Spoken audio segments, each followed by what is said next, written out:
Hello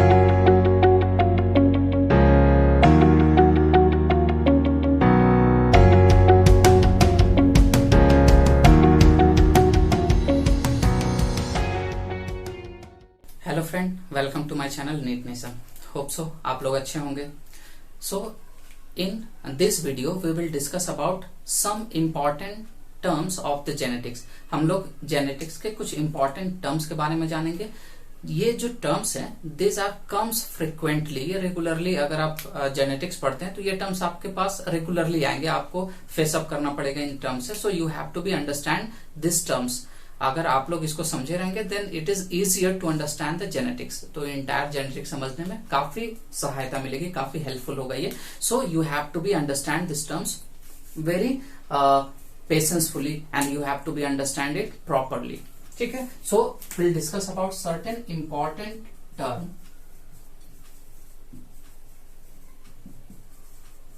terms. कुछ important terms जो है, क्या है important terms? The first thing which is comes in genetics, the सबसे पहला चीज आता है, this is about the gene. क्या है gene?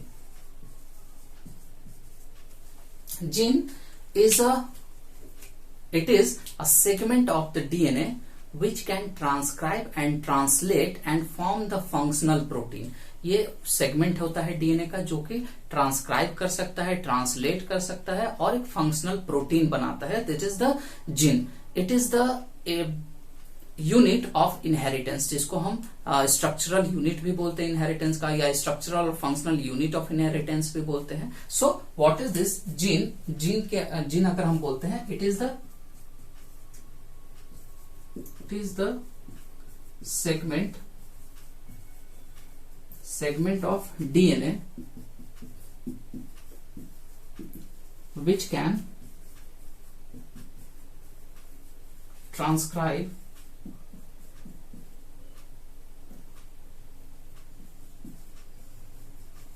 and translate and form functional protein. Clear है? कुछ जीन ऐसे भी होते हैं जो कोई भी फंक्शनल प्रोटीन को कोड नहीं करते हैं, but in most of the cases ये ट्रांसक्राइब करते हैं, ट्रांसलेट करते हैं और एक फंक्शनल प्रोटीन बनाते हैं। And it is also known as the, इसको हम क्या बोलते हैं? It is the structural and functional unit of inheritance. Inheritance के ये क्या होते हैं? स्ट्रक्चरल और फंक्शनल यूनिट भी कहलाते हैं। So this is the gene. Second term जो आपको रेगुलरली आएंगे, this is the allele. Allele क्या होता है? Allele is just a form of gene. ये जो जीन हमने देखा, इसके they having a different form. इसके जनरली जो सबसे कॉमन होते हैं, they having a two form. One is the dominant form and another is the recessive form, but in some cases they having more than two. Clear है? लेकिन in most of the cases, in approximate in all cases, but few exceptions are there, the gene having form, different form, one is the dominant form and one other is the recessive form. So this is allele is nothing but the form of gene। जो gene होते हैं उसके forms जो होते हैं उसको हम allele बोलते हैं। जैसे कि अगर हम डिस्कस करते हैं, suppose the tallness is a dominant character. जो टॉलनेस होता है ये एक डोमिनेंट कैरेक्टर होता है, और जो डोमिनेंट होता है it is that is suppose the tall is a dominant character. ठीक है, और इस डोमिनेंट कैरेक्टर को हम लोग कैसे लिखते हैं? We always write it in case of dominant character. जब डोमिनेंट कैरेक्टर रहेगा तो उसका एलील हम हमेशा रिप्रेजेंट करेंगे बाय द कैपिटल लेटर। उसको कैपिटल लेटर से, that is the capital T. Capital T is represent the tall and which is the dominant characteristics. Clear है? And the another allele of this height, एक gene है जो height के लिए responsible है, तो उसके एक डोमिनेंट है, एक टॉल और दूसरा डॉर्फ और शॉर्ट। तो एक एलील तो हमारा हो गया जो टॉल है, दूसरा जो होता है that is shorter dwarf. Dwarf, this is the recessive, ये रिसेसिव है और इसको we have to be write it by the small letter of the same letter.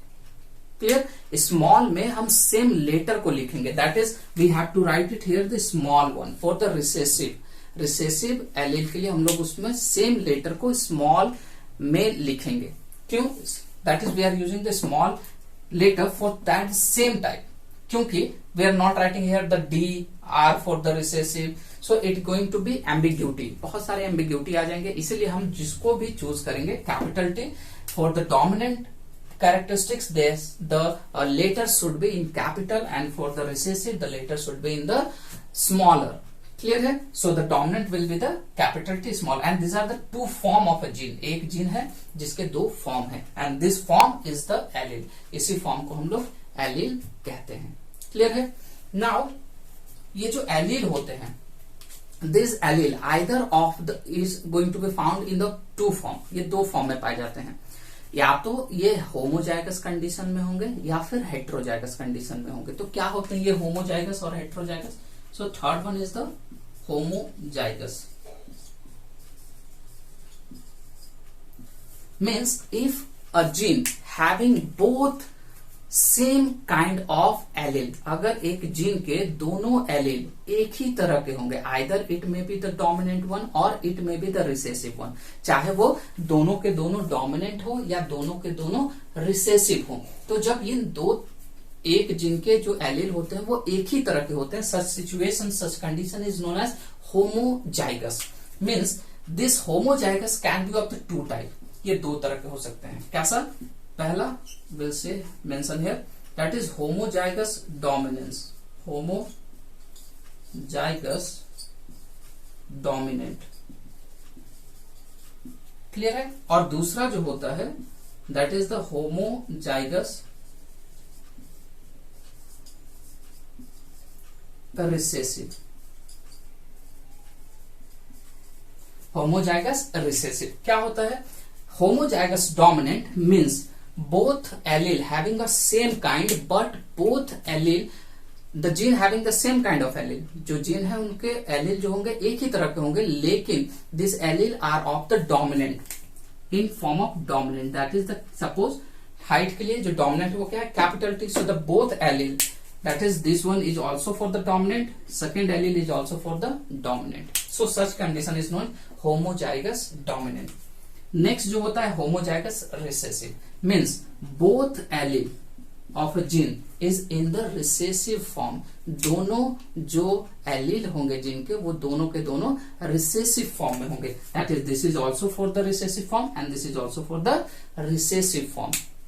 So homozygous is of the two type. Homozygous means पहले homozygous क्या होता है कि जो एलील होंगे वो एक ही तरह के होंगे, जो भी एलील होगा वो एक ही तरह का होगा। क्लियर है? और दो ये होमोजाइगस जो होते हैं दो तरह से, दो टाइप के होते हैं। एक होमोजाइगस डोमिनेंट मीन्स दोनों के दोनों जो एलील होंगे वो या तो डोमिनेंट होंगे या कंप्लीटली डोमिनेंट होंगे, और होमोजाइगस रिसेसिव के केस में क्या होगा? दोनों के दोनों एलील रिसेसिव फॉर्म में होंगे। So this is the homozygous. Second जो सिचुएशन होता है that is called the heterozygous. Will make it here fourth no, that is heterozygous.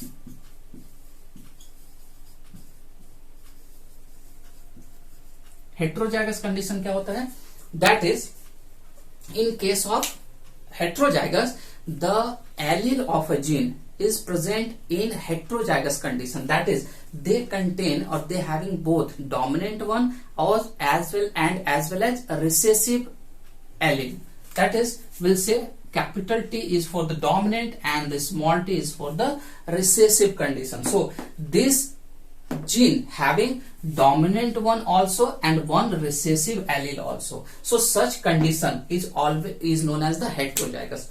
This heterozygous is always dominant form, that means जैसे कि हमने homozygous में देखा था कि होमोजाइगस डोमिनेंट होते हैं, होमोजाइगस रिसेसिव होते हैं, बट हेट्रोजाइगस के कंडीशन में इट इज ऑलवेज डोमिनेंट, ये हमेशा क्या होता है? डोमिनेंट ही होता है, but we don't mention it dominant, लेकिन हम इसको डोमिनेंट मेंशन नहीं करते हैं। क्यों? क्योंकि जब इस सिचुएशन में, in that situation when there is a heterozygous condition, the character which is shown is always dominant. जो कैरेक्टर होता है वो हमेशा डोमिनेंट के ही शो होते हैं. So it is known that अगर हेट्रोजाइगस कंडीशन है जिनका, तो उसमें जो कैरेक्टर शो करेगा वो डोमिनेंट का ही करेगा. That is there is no never chance of the recessive. Recessive के चांस नहीं होते हैं. So it is always the homozygous, sorry heterozygous dominant. So अगर आप डोमिनेंट मेंशन करते हैं तो भी सेम रहेगा, अगर आप हेट्रोजाइगस मेंशन करते हैं तो भी the both are the same thing. Clear है? नेक्स्ट अगर हम डिस्कस करते हैं the about the next which is we are generally use is our phenotype and genotype. ठीक है, फेनोटाइप और जीनोटाइप. क्या होता है ये फिनोटाइप और genotype? Phenotype is considered as physical appearance. Physical appearance, बाहर से फिजिकल अपीयरेंस जो देखने में होते हैं, जिस तरह से वो देखने में होते हैं, that is called the phenotype. And genotype means genetic structure. इनका जेनेटिक स्ट्रक्चर क्या होगा? Phenotype, suppose will take the two thing, one is capital T small T. This is the tall. ये जो है ये टॉल है. क्लियर है? Because capital T है, कैपिटल टी होने की वजह से डोमिनेंट कैरेक्टर है, तो जो प्लांट होगा वो टॉल होगा. Next capital T, this is also the tall. दोनों के दोनों क्या है? टॉल. तो अगर हम बाहर से देखेंगे, दैट इज आउटर अपीयरेंस इसका देखेंगे, तो आउटर अपीयरेंस में जो कि हमारा फिनोटाइप होगा, ये दोनों के दोनों टॉल होंगे. लेकिन अगर हम इनका जेनेटिक स्ट्रक्चर देखेंगे, अगर हम इसका जीनोटाइप के बारे में जानेंगे कि क्या ये टॉल है, तो क्या ये प्योर टॉल है. So when we discuss about the genotype, then will say, और तब हम ये देखेंगे कि ये जो टॉल है, this is tall, but this is the heterozygous tall. ये जो टॉल है, ये कौन सा टॉल है? हेट्रोजाइगस टॉल है. और ये जो टॉल है, this is the homozygous tall. Homozygous tall, ये टॉल तो है बट ये हेट्रोजाइगस है और एक होमोजाइगस है. हेट्रोजाइगस मीन्स इनके जो जीन है, they having a two different form of allele. Allele के दो अलग फॉर्म है, एक डोमिनेंट फॉर्म है और एक रिसेसिव फॉर्म है. लेकिन दूसरा जो टॉल है, इसमें क्या है?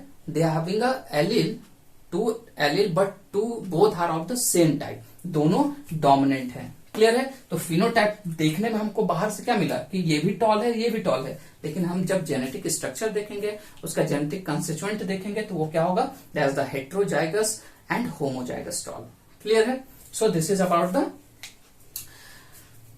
Phenotype and genotype. Next characteristics जो हमारा होता है, that is will say 6 is our cross. अगर हम देखते हैं क्रॉस, तो क्रॉस क्या होता है?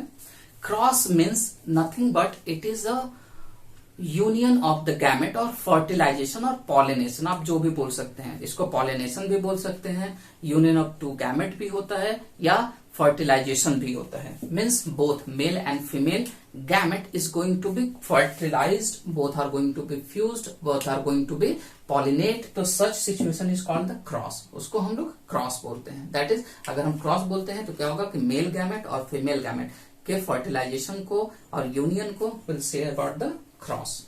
क्लियर है? So this is about the cross.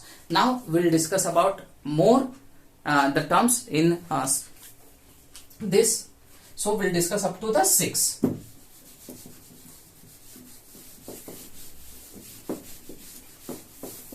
हमने 6 के बारे में जान लिया. नेक्स्ट जो स्ट्रक्चर हम लोग देखते हैं,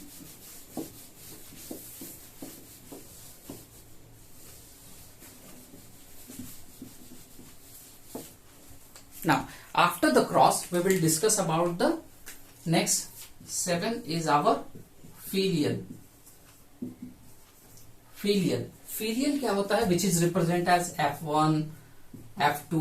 आप लोगों ने पहले भी इसके बारे में पढ़ा होगा, F1, F2 and so on. Filial means it is a generation. अगर फीलियल की बात करते हैं सो ये क्या होता है, it is a generation of progeny. जो प्रोजेनी होती है उसके जनरेशन को हम लोग फीलियल बोलते हैं। जैसे कि हमने एक मेल और फीमेल गैमेट लिया, उनको फर्टिलाइज करवाया, उनको फ्यूज करवाया, उनका क्रॉस करवाया। जब क्रॉस करवाने के बाद what we get their progeny, हमको उनको प्रोजेनी मिले। तो जो प्रोजेनी होते हैं they are called the filial, उनको हम लोग फीलियल बोलते हैं। That is the next, progeny is known as the filial. Next जो हमारा होता है that is 8 is our Punnett square. Punnett square, Punnett square क्या होता है, it is a square representation of that is crossing and their probable generation. क्या होंगे, ये एक स्क्वायर रिप्रेजेंटेशन है जिसमें हमको ये पता चलेगा कि what we have to be cross, हमने पेरेंट जनरेशन क्या लिया और किस तरह से क्रॉस करवाया, और उसके प्रोबेबल प्रोजेनी क्या होंगे, उसके प्रोबेबल फीलियल क्या होंगे, F1 जनरेशन में क्या उनके प्रोजेनी बनेंगे उनके बारे में। सो it is a Punnett square, that is square representation. आप लोगों, that's why the name is given Punnett square. अगर हम देखते हैं so this in that one the upper one is showing the gamete from the two different parent, that is the male parent or female parent, and this two boxes showing the gamete from the male and this two is showing the gamete from the female. Suppose we'll take a cross, अगर हम cross लेते हैं capital T, ठीक है, that is this two gamete from the male and small t, that two gamete from the female. ये जो दो gamete है वो female से है। Then what is going to be found, capital T small t, capital T small t, capital T small t, capital T small t. So this is the punate. So अगर हम मानते हैं punate square में, suppose हमने एक example लिया, we'll take example, we cross with the capital T with the small t, that is pure tall को हम लोग प्योर डॉग से क्या किया, क्रॉस करवाया। तो हमको जो जनरेशन होगा वो कैसे मिलेगा, what is the probable next generation, जो नेक्स्ट प्रोबेबल जनरेशन होगा वो कैसा होगा, उसको हम लोग आइडेंटिफाई करते हैं by the Punnett square. Clear है? So this is the Punnett square. After this Punnett square the next term which is generally used is selfing. ये सेल्फिंग क्या, it is a very very important. ये जो selfing है ये बहुत ही ज्यादा important है क्योंकि आपको जनरली ये बहुत ही ज्यादा मिलेगा इस लेसन में। सेल्फिंग क्या होता है, when we cross the progeny of same generation, हम लोग जब एक ही जनरेशन के प्रोजेनी को आपस में क्रॉस करवाते हैं, this process is called selfing. जैसे कि मान के चलते हैं ये पेरेंट हमारे थे और ये हमारा प्रोजेनी हो गया, फर्स्ट जनरेशन में प्रोजेनी हो गया। अब हम क्या करेंगे, अगर इनके किसी दो को, दैट इज दिस वन और दिस वन और दिस वन, किसी दो प्रोजेनी को, जो फर्स्ट जनरेशन के दो प्रोजेनी है उनको आपस में जब हम क्रॉस करवाएंगे, when we doing the cross of this progeny, that is called the selfing. मतलब क्या होता है, the crossing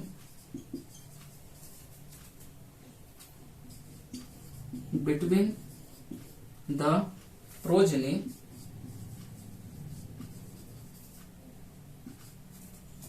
of same generation. जब हम एक ही जनरेशन के प्रोजेनी को क्रॉस करवाते हैं, such process is called the selfing. Clear है? सो ये प्रोसेस हमारा क्या कहलाया, selfing. Now after this selfing the next that we have to be discuss,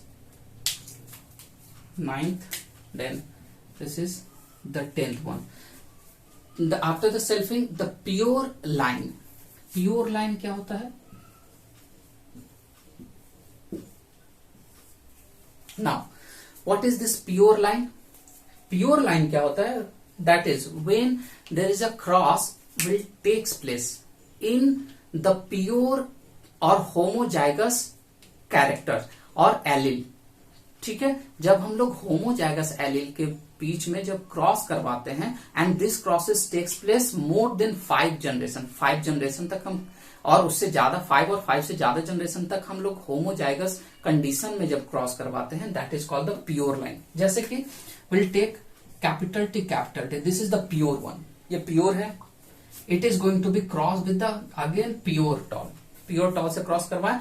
सो जो भी प्रोजनी बनेंगे हमारे F1 में, they all having a capital T, सारे प्रोजनी के क्या होंगे, कैपिटल. और इसी प्रोसेस को when we takes place for the fifth generation, फिर 5 और मोर, 5 और 5 से ज्यादा जनरेशन तक हम जब इसको ले जाते हैं, that is called the pure line. तब हमारा जो प्रोजनी होता है, they all having the same type of the allele, जो उनके और जेनेटिक कंस्टिट्यूएंट होंगे एक ही तरह के होंगे. So such cross is known as the pure line. In case of Mendel, when we start the crossing, जब हम लोग क्रॉसिंग पढ़ेंगे तो हम लोग जानेंगे कि we always start with the pure line. Mendel के एक्सपेरिमेंट में वो हमेशा प्योर लाइन से ही स्टार्ट किए हैं. ठीक है, हम लोग उसके बारे में भी जानेंगे. Now after this pure line we will discuss about the next, that is the type of cross. Cross के टाइप्स, जैसे जनरली अगर हम देखते हैं ऑन द बेसिस ऑफ, ये जो क्रॉस के टाइप होते हैं on the basis of characteristics, कि हम लोग कितना कैरेक्टरिस्टिक्स ले रहे हैं. So on the basis of that is cross, I will say type of cross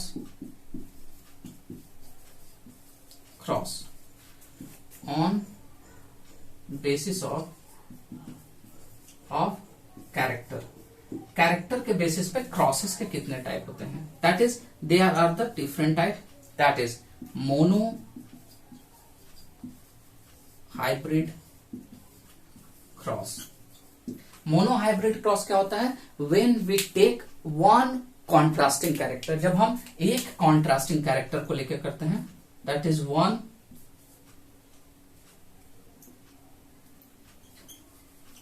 contrasting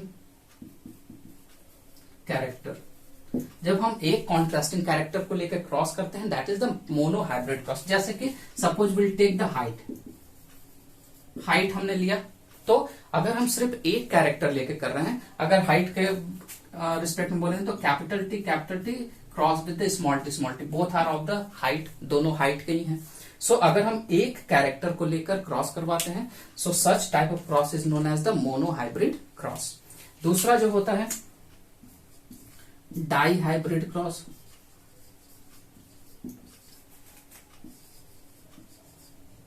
die hybrid cross क्या होता है, when we take two characteristics, two contrasting characteristic, जब हम लोग will take two contrasting character, जब हम दो character लेते हैं, जैसे कि will suppose will take one height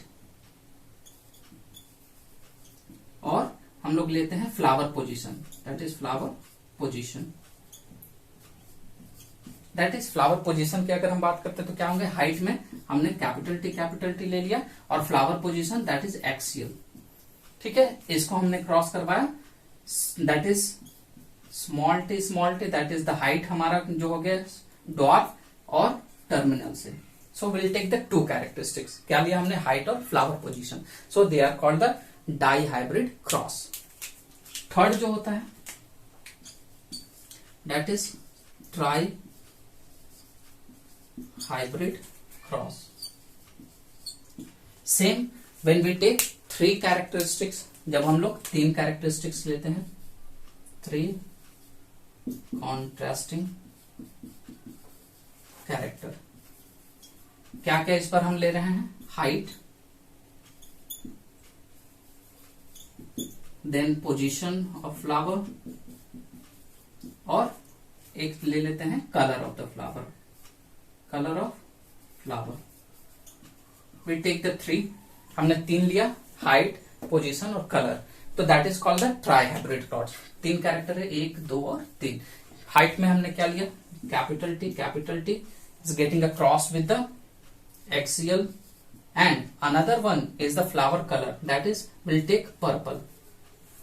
Capital P is going to be crossed with the small t, that is the short, and then axial is having a terminal, and the purple is white. Clear? So we're taking the three character, height, position and flower. So such type of cross is known as the tri-hybrid cross.